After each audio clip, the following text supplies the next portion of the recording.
India's vision of Viksit Bharat 2047 and AI for all. Ladies and gentlemen, today's Power Breakfast is designed as a closed-door, insight-led dialogue, a space where leaders can exchange candid perspectives on what's working, what's not, and what it truly takes to build AI capability that delivers value at the edge. Our upcoming session is especially significant. It serves as the curtain raiser to the India AI Impact Summit 2026, a platform that will convene the country's most influential voices to define the next chapter of India's AI transformation. Our session is titled From Vision to Velocity, Scaling Edge AI for Real-World Impact, and it will explore what it truly takes to operationalize AI at the edge, where latency matters, security is critical, and performance is non-negotiable.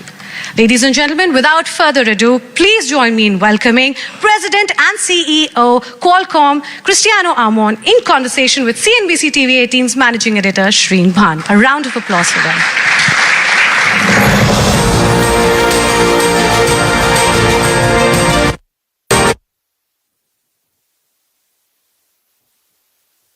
We know that it is impossible to get a house full for breakfast. Cristiano Amon, you've pulled off what AI couldn't do, but thanks very much for joining us here this morning. It's great to have you join us at the India AI Impact Summit to talk all things AI. Before we talk AI, Cristiano, I want to understand from you. I read a quote of yours, something that you tell your team, that we're in the gladiator business. We have to reinvent ourselves. Speak to me about the reinvention that you see for Qualcomm in an AI era. Well, first of all, very happy to be here. Thank you for the opportunity to talk to you all. Thank you for coming. I think it's not only unique to AI, but I think in general, I think the tech sector has to always be reinventing, itself. Success on a particular technology in a particular era, it does not mean that you're going to be successful in the future. So you always have to move ahead of the trends. You have to invest in the technologies that are going to become relevant in the future. You have to make bets. And I think in our history in the company, that's what we always try to do. Well, speaking of the bets that you are making, what are you most excited about at Qualcomm today? And as you look ahead, what's on the vision board in terms of green flags? What's on the vision board in terms of red flags? I get this question a lot, and it's a very difficult question to answer because I'm excited about many things, and Qualcomm's doing many things. If I have to compare Qualcomm probably against some of the other semiconductor companies, I think what makes Qualcomm very unique is how broad I think our technology is. We're doing chips that go from below 2 milliwatts when you use an earbud that is now connected to an agent, all the way to 2,000 watts now as we go into the data center. So I think it's kind of a unique situation, and because of that, I'm excited about everything we're doing, from personal AI devices to phones, the future of AI phones and PCs and cars and industrial robotics, and of course the data center. Well, of course, the data centers as well, which is where you now intend to focus your energies on. But, you're most excited about the edge, and you believe that whoever has a presence on the edge has the right to win. Explain why you believe that to be the case. And by the way, I believe that is going to be the case. It's 100% probability that's going to be the case. Look, here's the way we should be thinking about this, because there are many things that happen with AI. And let me start explaining this, thinking about consumer. There are enterprise, there are industrial cases, but consumer. I think we all been familiar with personal computers. I think we've been using them, and I think especially here in India, something that is very near and dear to Qualcomm, given our heritage in mobile. I think the smartphone is the computer that fits into everybody's hand, and that's how in India the internet develops, how the cloud develops, everything around the smartphone. But now with AI, how we interact with those computers are changing. The computer now with AI understands us. It understands images that we see, understand what we say, what we write. And you see now how those computers are going to be modified by agents. And agents, they're going to be very useful if they are contextual aware. You know, an agent that is going to be, you know, the agent I'm going to be using all the time may be very relevant to me. Your agent may be very relevant to you. And that's because there's unique data that happens in the edge, where the humans are, if I'm talking about consumer. The same applies for physical AI and industrial. So, in the way to think about the evolution of AI, you see a lot of activity right now to create AI in the data center. But once that AI gets created, AI is going to be everywhere. It's going to be in the data center, it's going to be in the network, it's going to be in the devices. And whoever has the ability to have the whole end-to-end is going to be very well positioned. And that's the reason I say that the edge has a very, very important role when you think about who are going to be the winners in AI. If you go back in time to the internet, Yes. in the beginning, people thought, who's going to be the winner for maps? Was it be MapQuest? No, ended up being Google Maps. Same thing, MySpace, Orkut versus Facebook and Instagram. There's a lot of things happening. We don't know who the winners are going to be right now. There's a lot of companies doing incredible things.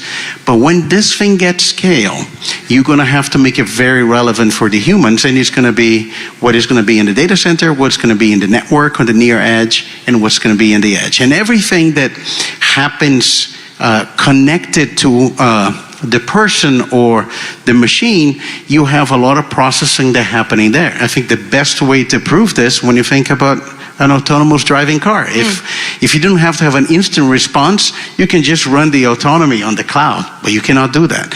And I think that's going to be no different than AI. So long answer, but that's why I think the edge is incredibly important about who the winners are going to be in the AI era. You know, I'll get back to who the winners are likely to be, but you talked about smartphones, and in the AI era that we're living in today, there are obituaries being written practically every day. Some sector is being written off. Smartphones likely to be written off, or you believe smartphones are here to stay? Oh, smartphones are not going anywhere. Look, I always like to go back in time and see kind of what happened with technology. When we at Qualcomm create all the technology that enable you to have a computer that fits in the palm of your hand, broadband with 4G going to wireless devices, all the computing that enable you to have a high-level OS that fits in the palm of your hand, there were people that said, oh, laptops are going to be gone. Laptops are going to go away. They did not go away. You still have a laptop. I still have a laptop. Actually, the one I have is actually powered by Qualcomm Snapdragon X series. Nicely done. But the workload did change. The workload did change. Let's go back to the thing that I just said. Early days of social networks on Facebook, people use their laptops. Now, most people are using their phones. Commerce, e-commerce, you will use your laptop to buy things online. Not anymore. The majority of the world uses phones. The laptop's the exception. So I think what's going to happen is you're going to have those new classes of mobile devices. We see smart glasses. We see things that people wear, like jewelry becomes smart. Of course, wearables become smart because now you carry the agent with you all the time, and the agent see what you see. In case of glasses, hear what you hear. And workloads are going to shift from phones to those new devices. So the phone's not going to go anywhere in the same way that the laptop didn't go anywhere, but it's going to change its usability. It's going to be doing a lot of processing for multiple devices. It's going to do phone things, but some workloads are going to go to like personal AI devices. I thought you were going to be wearing your Meta glasses powered by Qualcomm. I should have. I actually got it with me, but I should have. But let's talk a little bit about India. And I think the objective and the mission that the Indian government has stated very clearly is the idea of democratizing artificial intelligence in India. How do we make that happen? And what do you believe the road ahead needs to look like for that to truly be a reality? Yeah. Look, I am incredibly optimistic about the opportunities here in India. And I think just to be consistent with everything I said, I think in this conversation, I go back to the past. If you just look when the smartphone, revolution started here in India, if you look at the amount of data that is consumed by user, India is probably among some of the top in the world. And if you look at how fast the internet developed and how things leapfrog, into the future, especially when you think about digital payments and everything that is now happening with smartphones. When I look of AI, that's going to repeat itself in India, but it's going to be more powerful. The reason it's going to be more powerful is because AI has an incredible ability to empower people. The same way that connecting to the internet has fundamentally changed, I think, people's access to information.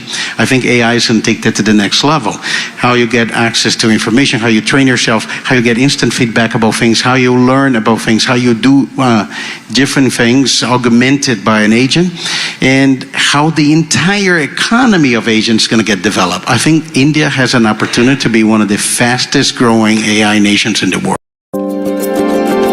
A little hide, a little seek, a little smile, a little peek. Whoa, oh, oh, whoa, oh.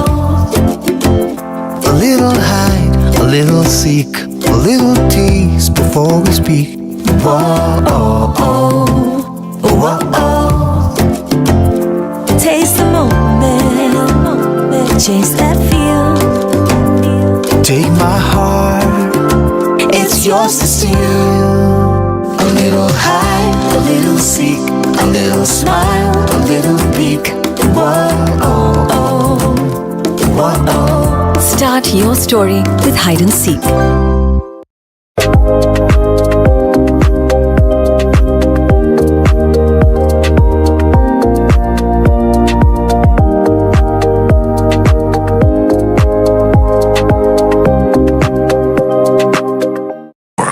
The fastest growing AI nations in the world, because there are questions being asked about the fact that we're just about getting into the LLM race.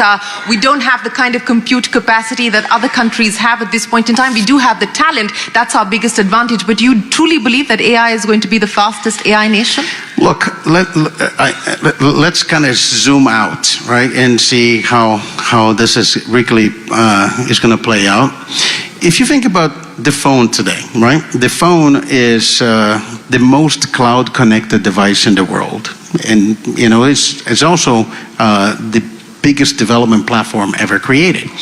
And if you look about how you have services, there are some global services, some India services going to the cloud, and you have this thing, true phones, really democratize and reaching everything. The way I think about AI, and going back to the conversation about agents being very contextual aware, I think you're going to have different models going to be developed. There's going to be global models. They're going to be Indian models. They're going to be available. But then the real value is how quickly can you deploy this across industries? How many people can you reach with the technology? How many different things? And I think that's the opportunity for India. Well, speaking of the opportunity in India, you're putting your money where your mouth is. You've just announced a special fund for India to invest in AI-specific companies. Take us through that. Look, we have a long history here in India. We have a significant part, I think, of Qualcomm also here in India across multiple locations in Bangalore, Hyderabad, Chennai, Noida. We'll continue to expand, of course, Delhi, Mumbai. We have been here into every transition of wireless, and Qualcomm has been as an enabler. We are an enabler of companies. I think we provide technology, we provide chips for companies to develop their products, their applications, and we believe that we've seen how that has developed over time in India, the number of startups here, and because we believe so much in the potential, I think, of the country and how AI is going to be transformative, we are announcing, a new fund for a ventures team to invest in India startups and founders. They're really going to be building this future of AI alongside us, and I think we're excited. I think it's another step in our journey with India. And it's not a small number, 150 million. You know, it's significant for startups, especially for companies that have a good idea, have a vision, and want, you know, the funds and support. And the other thing that goes beyond the funds is when we invest in some of those companies, we also help them with the Qualcomm ecosystem, access to our engineering capabilities, our development platforms, our chips. And I think when I was in the breakfast, I met CEO of companies that were actually started when a few years ago when we're just starting, and they're now becoming significant companies. I think that story is going to repeat itself with AI. You know, since we're talking about an AI-driven future, one of the aspects that we need to consider is the cost, and how much can we actually see the cost of compute being brought down? In your experience, and given what you are doing at Qualcomm, to be able to address that problem, because that's going to be a critical aspect of being able to democratize AI, so to speak. What should we realistically expect? Yes, and I think that is the reason the edge it's going to become very, very interesting. Look, in how we think about computing software, I think at the end of the day, I like to say that the software will find its most optimal computer, and that's where it's going to get scale. And I think we have seen this through other technology cycles. So what I believe is going to happen is as compute continue to increases, not only you have more and more capacity to run, sophisticated and very large AI models on the cloud, but you'll be able to run that in your car, in your PC, in your phone, into your personal AI devices, in your wearables, in industrial, appliances. And it's like just in a few quarters, we're going to demonstrate, devices on the edge running multiple hundreds of billions of parameter model. And when that happens, the surface area of available computing for you to run models is going to be significantly larger. And what we have seen with technology, scale is going to drive a significant reduction of cost. Can you imagine, for example, if we didn't have, the ability to scale?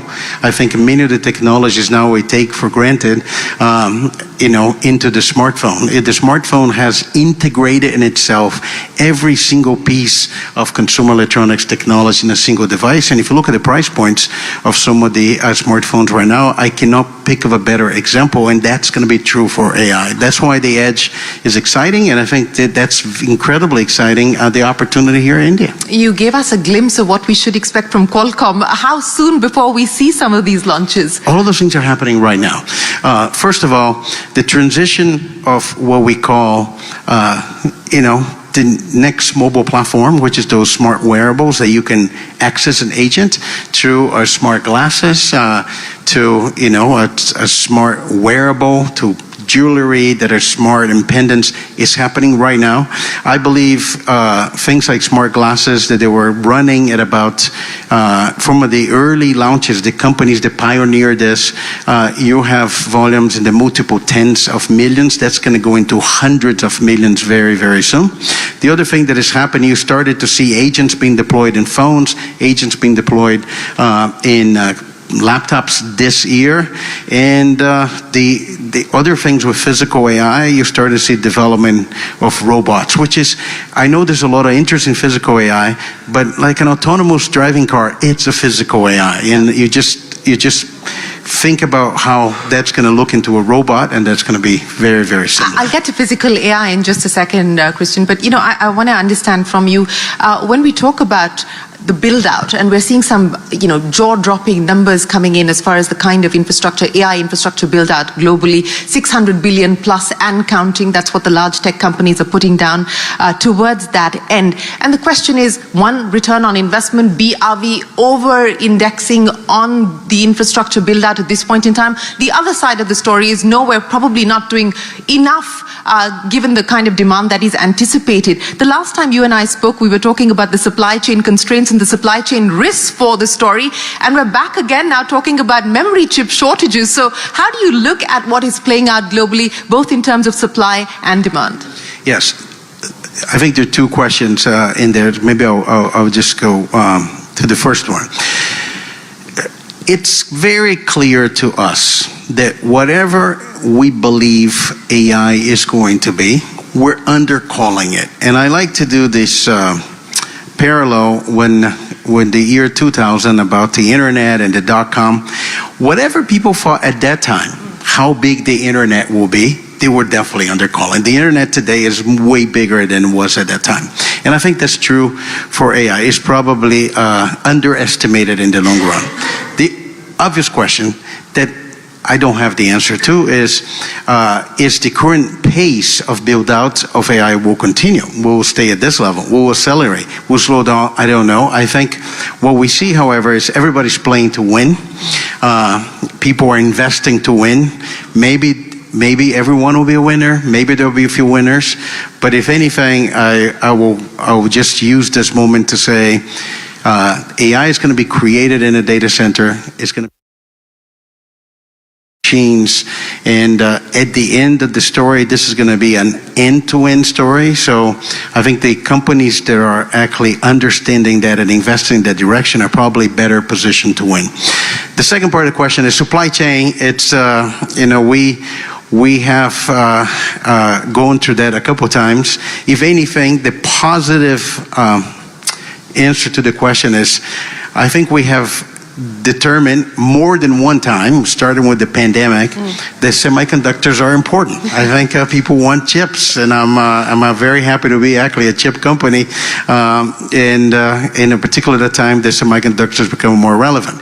But it is an issue. The supply chain has not been tracking, I think, the speed of deployment of AI. A lot of the energy is going to the data center, and I think memory, especially the build out of memory for the data center, is causing a global shortage of DRAM. And we just about to starting to see that in phones and in consumer electronic devices and gaming consoles. And like every one of those crises, it takes a couple quarters, maybe a little bit more, but it's going to bounce back. It is going to bounce back.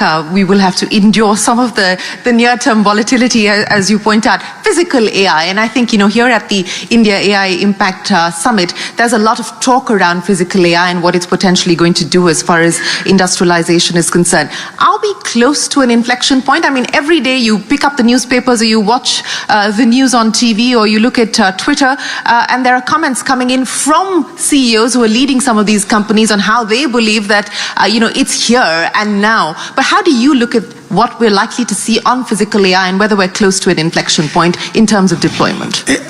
I think the answer is there's yes, and it's starting to get scale. Look, the way I would describe this, we see it's easy for us to understand because that's how we communicate it, but you see a lot of information and a lot of activity with large language models. It's being trained on our language, and you see a bunch of different applications. But the same way that you train an AI model on language, you can train on sensor data, you can train on images, you can train on different inputs from different machines. It is the same exactly concept. The best way I can describe it, when you look at a car that has an assisted driving, even like we have built a stack that has been launched for Toastbox, there's an AI processor over there. The training data is all the data from the road, the sensor from radars, the cameras, and you get trained on that data and the car will drive by itself.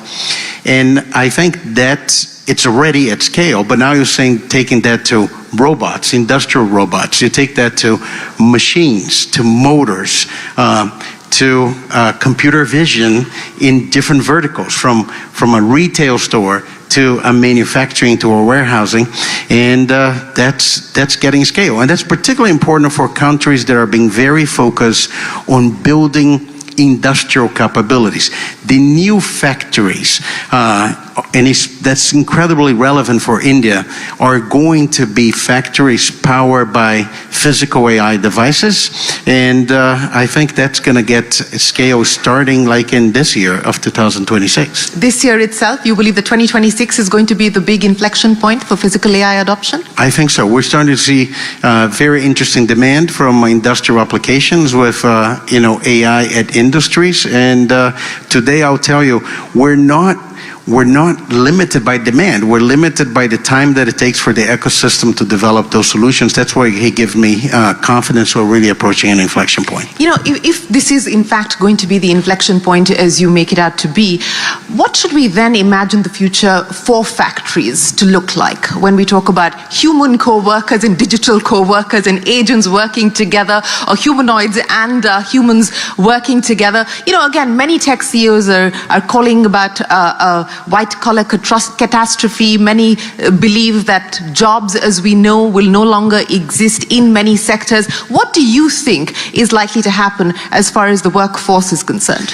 Look, I'll first tell you the factory answer, and then I'll give you the broader answer about potential impact of AI. But factory, the use cases are endless. Like it starts from how you actually have the help of robots. I think you have a lot of robots in manufacturing right now, but a robot gets installed, it's fixed, it's associated with a particular production line. All of a sudden you can have a robot that has wheels or legs and it can move around to different things. That's going to change. The other thing that's going to change is how the worker can get assisted. Like, I know we talk about smart glasses for consumer, we just had this conversation, but if we put a smart glasses on a worker, like a safety glass that is smart, everything that the worker is doing, the glass is seeing and can tell the worker, this is what you need to do next, or here you need help with this information, or let me give you a template. Those things are going to happen at scale. The bigger question, it's difficult to predict the impact. I know it's a good area conversation. Our job's going to get replaced or not. I'm going to give you my own personal experience. And I know this is going to show my age, and that's going to be the problem of me telling you this. But don't worry about that. Yeah. But when I started my career, and I was just coming out of engineering school, some companies at the time, I was kind of, I came to school, I knew how to use computers and emails and all those things. But some companies still have like fax machines, people doing inter-office memo. You have somebody who will use a typewriter, they write the memo, put it back on the fax. All of a sudden, everything changed. We have our smartphones, we have our emails, we have computers. The whole office changed. And jobs doesn't get all eliminated. Some jobs change, but I think AI is going to be like that. It's going to be an incredibly empowering tool. It's going to change how we do things, but still going to need the humans to do it. And the humans are going to be ones using the AI on the edge. The humans are going to be the ones using AI on the edge, as you point out. But, you talked about how it's an exciting time to be a chip company. But from the challenges that you addressed, as well as the kind of demand that we're likely to see, how does chip architecture change in this era, in this environment? That's a great question. I wish you have time. I can talk about three. I can talk about it for 3 days straight. We should stay on for lunch, right? Yes. Or dinner, perhaps. But chips architecture are changing, and they're changing. It's a dramatic change, and it's not only unique to things that we've been doing like for a long time, like phones. Is actually going to go all the way to the data center. Is going to change. The way you should think about AI is a different way for you to write software and run, I think, software, and as a result, you need a different computer machine, and there is no artificial limit about the amount of compute that you need in the devices. For example, today you look at your smartphone, it performs with the same computing power that you have. That I have received the following message from the Honorable Speaker, Andhra Pradesh Legislative Assembly.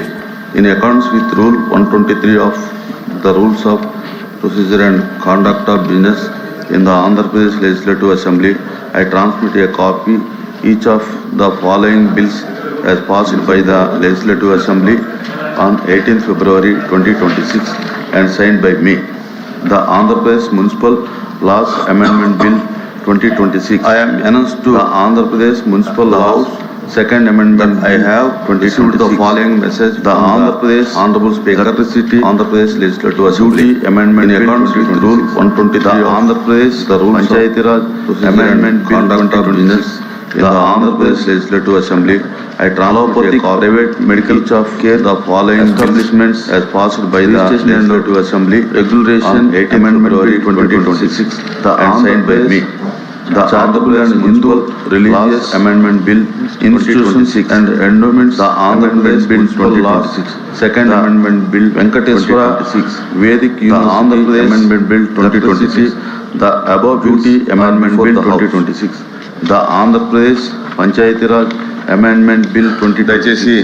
The Andhra Pradesh Allopathic Private Medical Care Establishments ఈ budget సమావేశాల్లో budget మీద amendment bill 2024 రోజులు the Andhra Pradesh పెట్టడం జరిగింది. Charitable and Hindu religious రోజులుగా institutions అంతరాయం రావడం వల్ల అమెండ్మెంట్ బిల్ 2020 మరి చర్చని ప్రారంభించడం జరగలేదు. వెంకటేశ్వర వేదిక్ యూనివర్సిటీ బడ్జెట్ మీద బిల్ ఉన్నటువంటి మెరిట్స్ అండ్ డిమెరిట్స్ మీద అబౌవ్ బిల్స్ ఆర్ ప్రజలు హౌస్ ఏం జరుగుద్దని చూస్తా ఉన్నారు కనుక దయచేసి సభ్యులు కానీ లేకపోతే సభ్యులందరూ కానీ కూడా మనవి కూడా సహకరించి దాని మీద బడ్జెట్ సమావేశాల్లో బడ్జెట్ మీద 4 రోజులు హెరిటేజ్ సంస్థకి అనుబంధంగా ఉన్న మరి ఇందాక రోజులుగా టీటీడీకి అంతరాయం రావడం వల్ల మరియు మరి తిరుపతి లడ్డు ప్రసాదాంశం లేదు కనుక చర్చించడానికి సభ్యులు మరి బడ్జెట్ మీద ఉన్నటువంటి మెరిట్స్ అండ్ డిమెరిట్స్ మీద వద్దు కళ్యాణి ప్రజలకు మండుతోక అరుణ్ కుమార్ ఇచ్చినటువంటి వాయిదా తీరాన్ని తెలుసుకున్నారు కనుక సభ్యులు కానీ ప్లీజ్ ప్రభుత్వం కానీ అందరూ కూడా నేను చెప్పింది అది నుంచి దాని మీద చర్చకి సహకరించవలసిందిగా కోరుతా ఉన్నాను. హెరిటేజ్ సంస్థకి అనుబంధంగా ఉన్న ఒకసారి తిరస్కరించిన తర్వాత దాని మీద మీరు మళ్ళీ అడగడం అనేది మంచిది కాదు. మరియు తిరుపతి లడ్డు ప్రసాదాంశం గురించి చర్చించడానికి సభ్యులు శ్రీ రామసుబ్బారెడ్డి, శ్రీమతి వద్దు కళ్యాణి, డాక్టర్ మండితోక అరుణ్ కుమార్ ఇచ్చినటువంటి వాయిదా తీర్మానం తిరస్కరించారు. అధ్యక్ష ప్లీజ్ మీరు నేను చెప్పింది అది నిన్న కానీ మొన్న కానీ అధ్యక్ష ప్రభుత్వం తరఫున స్పష్టమైనటువంటి ఆన్సర్ ఈ సభలో చెప్పాము. ఒకసారి తిరస్కరించిన తర్వాత దాని మీద మీరు మళ్ళీ అడగడం అనేది మంచిది కాదని కావాలని చెప్పి ఒక రెప్యుటేషన్ కలిగినటువంటి హెరిటేజ్ సంస్థ యొక్క ప్రతిష్టని భంగం కలిగించడానికి ఈరోజు ప్రతిరోజు ఈ ఇష్యూనే తీసుకొస్తున్నారు అధ్యక్ష. మొన్నే చెప్పాను, మీరు ఏదైతే నిన్న కానీ మొన్న కానీ అధ్యక్ష హెరిటేజ్కి ఎప్పుడైనా సరే ఏ స్పష్టమైనటువంటి అంటే ఆధారాలు సభలో చెప్పామంటే ఒక్క చిన్న ఆధారం ఉన్నా కావాలైనా రోజైనా 10 రోజులు కావాలని చెప్పడానికి సిద్ధంగా ఉన్నామని సరే హెరిటేజ్ వాళ్ళ ఆధారం కూడా తీసుకురాలేనటువంటి భంగం కలిగించడానికి ఈ రోజు మాట్లాడినటువంటి మాటల మీద తీసుకెళ్ళి నేను అన్నే చెప్పాను అధ్యక్ష. ఏదైతే పెట్టాడు డైరీకి అధ్యక్ష హెరిటేజ్ కి సత్యబాబు గారైనా సరే ఏ సంబంధం ఉంది అంటే ప్రెస్ మీట్ ఆధారాలు మీరు తీసుకురండి. ఒక్క చిన్న ఆధారం ఉన్నా గంటైనా రోజైనా 10 రోజులైనా చర్చించడానికి సిద్ధంగా ఉన్నామని చెప్పినా సరే కనీసం ఒక ఆధారం కూడా మాట్లాడినటువంటి నెయ్యికి లేదా తెలియకుండా చూపించారు మీద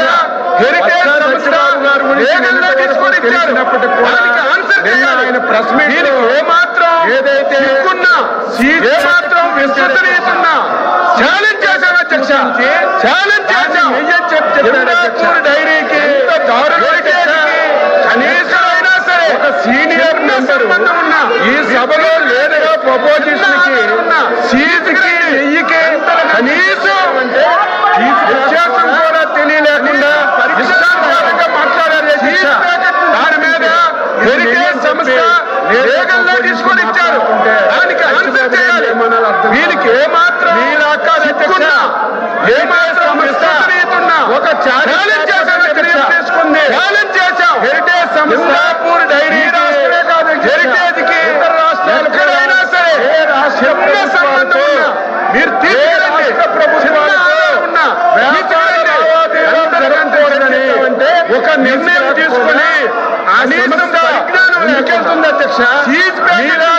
వచ్చి ప్రభుత్వాన్ని అడ్డం పెట్టుకొని డబ్బు దోసే కార్యక్రమం ఎప్పుడు చేయలేదు.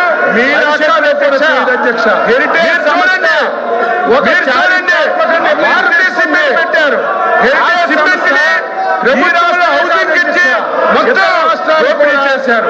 సాక్షి పేపర్ పెట్టారు, కోట్ల రూపాయలు అడ్వర్టైజ్మెంట్ తీసుకున్నారు, కోట్ల రూపాయలు గ్రామాల్లో తీసుకొని ఆ సంవత్సరాన్ని ఎందుకెళ్తుంది ఒక్క ప్రభుత్వాన్ని అర్థం పెట్టుకొని కార్యక్రమం మనస్తత్వం ఎప్పుడు చేయలేదు. మనస్తత్వం అధ్యక్ష మీరు చూడండి, మనస్తత్వం చూడండి. వాళ్ళు ఉంటారు హౌసింగ్ ఇచ్చి రాయలసీమలో సాక్షి కోట్ల రూపాయలు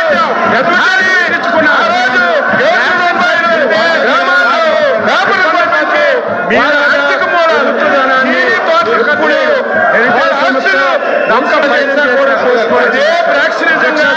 ఈరోజు వీళ్ళు మనస్తత్వమైనటువంటి వీళ్ళు మన రెప్యుటేషన్ సంస్థని తీసుకొని దాన్ని ఆర్థిక మూలాలను దెబ్బతీస్తారు. మీరు చూశారు రాయలసీమలో ఉన్న రేషన్ సరికట్టాం. రేషన్ సరికట్టే ఇబ్బంది ఆర్థిక మూలాలు ఇప్పుడైనా ఈరోజు ఒక ఈ సంబంధం లేకుండా ఈ సంబంధం చేశాన్ని అన్యాయం చేయాలని ఆధారం చేస్తున్నారు. ఆధారాన్ని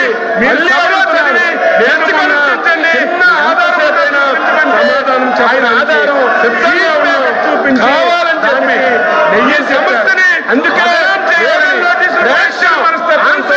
ఈ విధంగా ప్రతిరోజు మీరు ఆధారం తీసుకొచ్చి పార్టీ వాళ్ళు చేయడం ఎంత బాగుండేది. మీరు ఉండాలి. ఈ సంబంధం చేశారు అని మీకు ఆధారం చూపించమనండి. ఆ ఆధారాన్ని మీరు సభలో చదివి తెచ్చుకొనిపించండి. ఎంతసేపు అయినా సమాధానం చెప్పడానికి సిద్ధంగా ఉన్నారు. కావాలని చెప్పి ఈ సంస్థని బదనాం చేయాలని యాక్షన్ మనస్తత్వంతో ఈ విధంగా చేయడం, ప్రతిరోజు ఒకే అంశాన్ని అడ్జర్న్మెంట్ మోషన్ కింద తీసుకొచ్చి సభా సమయాన్ని వృధా చేయడం ఇది భావ్యం కాదు. మీరు కఠినంగా ఉండాలి. కఠినంగా నిర్ణయాలు